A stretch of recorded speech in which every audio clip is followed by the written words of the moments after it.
Bismillahirrahmanirrahim. Assalamualaikum warahmatullahi wabarakatuh. Saya dan kumpulan saya, itu daripada kumpulan 6, akan membentangkan slide kami yang bertajuk Tokoh Ilmuan Matematik Islam dan Barat. Okey, untuk yang pertama saya akan menceritakan tentang isi kandungan slide ni. Yang pertama adalah latar belakang. Dalam latar belakang ni kami akan menceritakan tentang asal usul kedua-dua tokoh. Sebagai contoh, latar belakang pendidikan.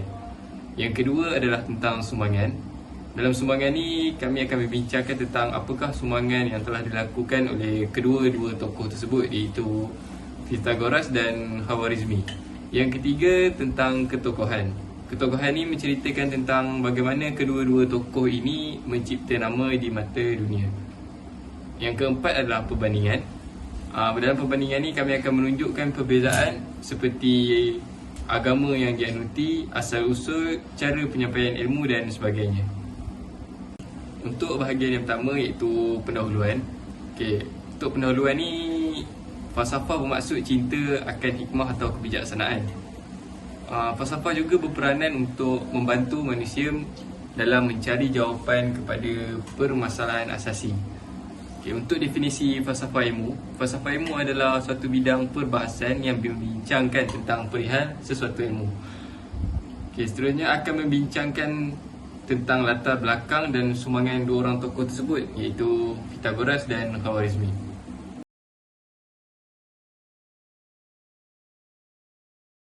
Latar belakang Al-Khawarizmi. Al-Khawarizmi terkenal dengan gelaran Bapa Algebra. Nama sebenar beliau ialah Muhammad Ibnu Musa Al-Khawarizmi. Al-Khawarizmi dilahirkan dalam dunia intelektual yang berkembang pesat semasa zaman keemasan Islam.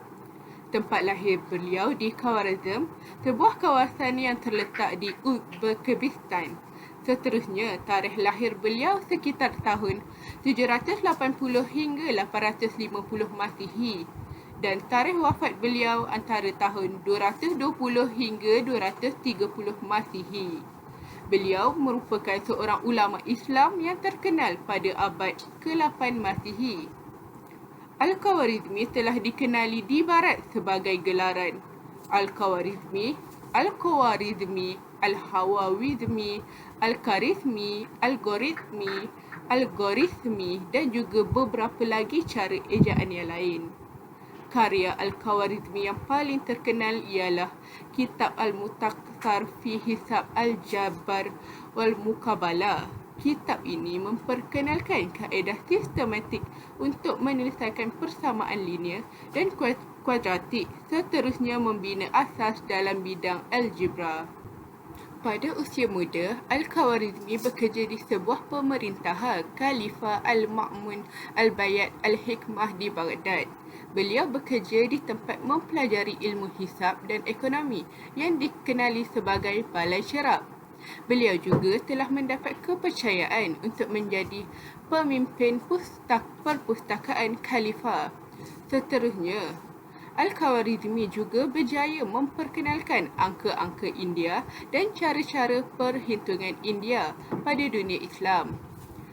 Kemudiannya, beliau juga merupakan tokoh pertama yang memperkenalkan Aljabar dan Hisab. Al-Khawarizmi terus dikenal sehingga ke hari ini dan diangkat sebagai salah satu tokoh penting dalam sejarah intelektual dunia. Secara umumnya, daripada sifat ketokohan yang tersendiri, maka lahirlah seorang individu yang digelar sebagai tokoh. Begitu juga dengan Al-Khawarizmi. Beliau dikenali sebagai tokoh matematik terulung. Kitab Al-Mukhtasar fi Hisab Al-Jabar wal Muqabalah yang difokuskan tentang asas algebra. Karyanya yang ini memperkenalkan contoh-contoh permasalahan dan disertakan juga bersama kaedah penyelesaian terhadap permasalahan tersebut. Beliau juga digelar sebagai Bapa Algebra.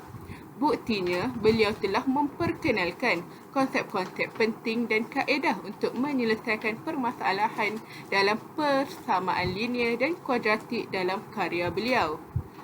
Al-Jabar yang terletak dalam Judul karya Al-Khawarizmi merupakan asal-usul kepada istilah algebra yang telah diguna pakai dalam ilmu matematik hingga ke dunia hari ini. Al-Khawarizmi juga terkenal dengan bidang astronomi. Antaranya ialah beliau telah membuat kajian tentang kedudukan, pergerakan dan tafsiran tentang bintang. Matematik begitu mundur pada zaman sebelum tamadun Islam kerana ilmu pengetahuan pada zaman tersebut begitu sedikit. Ilmu matematik yang mereka gunakan lebih berfokuskan kepada geometri dan aritmetik sahaja. Setelah lahirnya Al-Khawarizmi, maka lahirlah ilmu-ilmu yang berkaitan dengan matematik yang dapat digunakan untuk menyelesaikan segala persoalan dengan lebih jelas dan tepat. Seterusnya, Al-Khawarizmi juga diiktiraf oleh ilmuwan barat. G. Thornton, Al-Khawarizmi sebagai tokoh matematik yang termasyhur antara sarjana timur. Bukan sahaja G. Thornton, seterusnya Whitman juga mengiktiraf Al-Khawarizmi dan beliau mengatakan bahawa Al-Khawarizmi merupakan seorang yang bijaksana dan juga mempunyai personaliti yang teguh.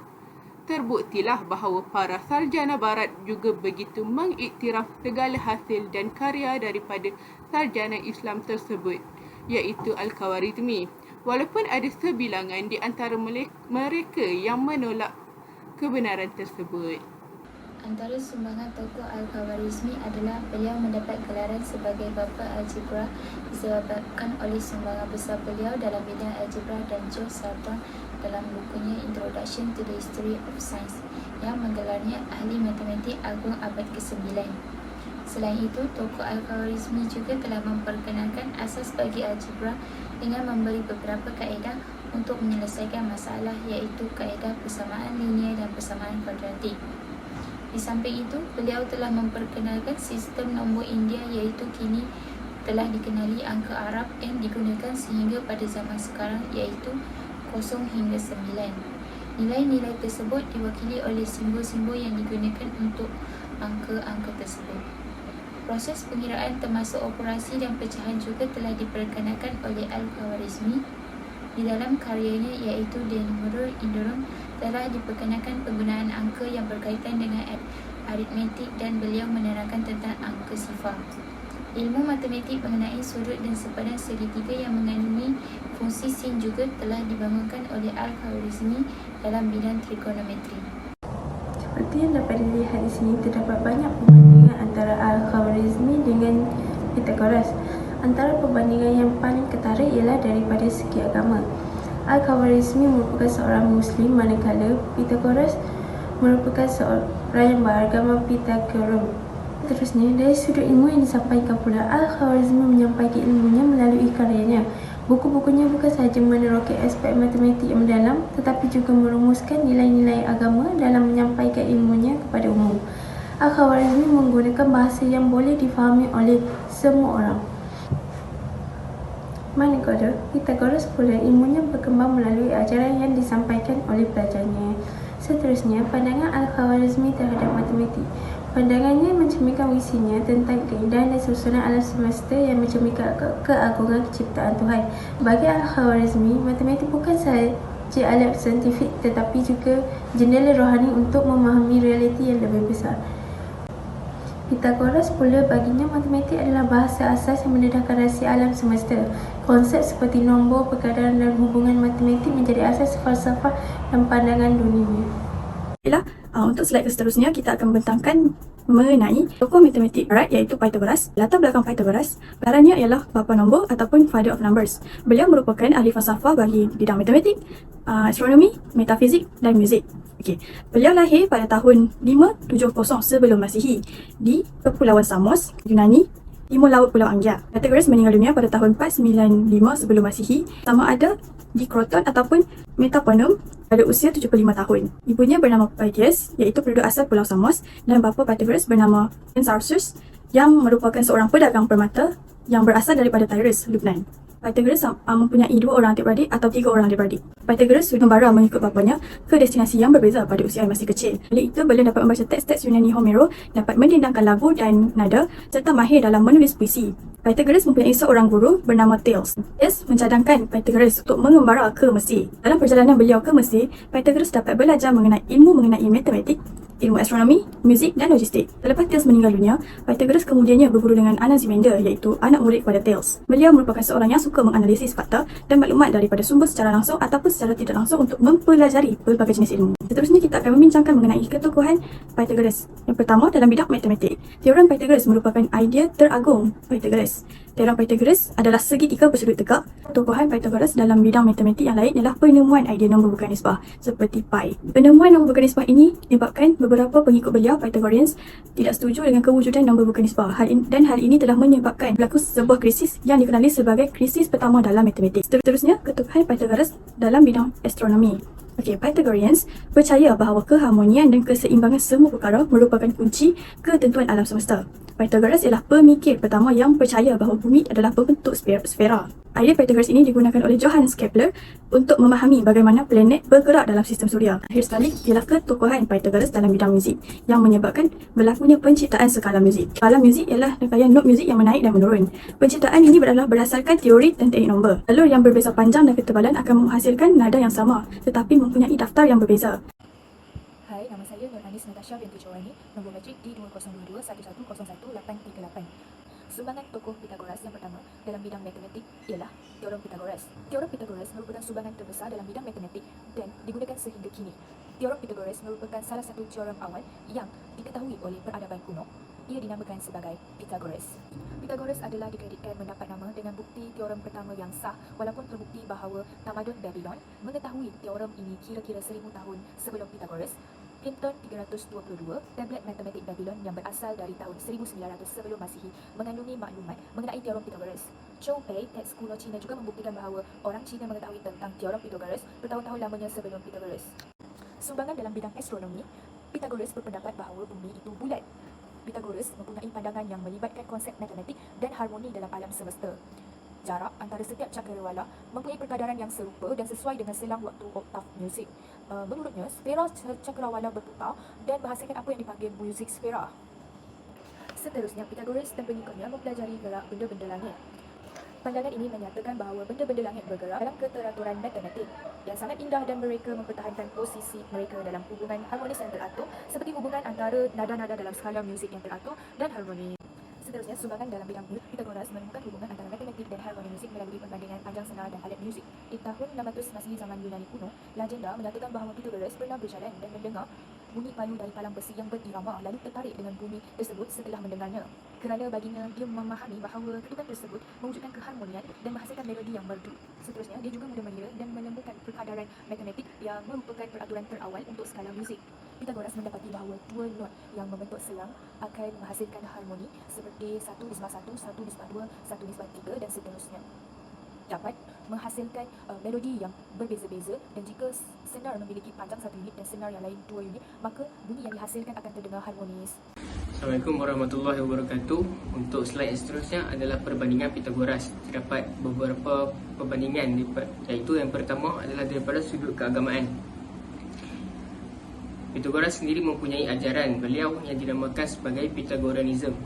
Beliau meletakkan dirinya sebagai ketua di dalam ajarannya dan semua pengikutnya pula digelar sebagai Pythagorean. Garis panduan kehidupan para Pythagorean ini berlandaskan akus mata. Akus mata menentukan etika dan cara hidup komuniti Pythagorean. Untuk perbandingan yang kedua adalah dari sudut ilmu disampaikan.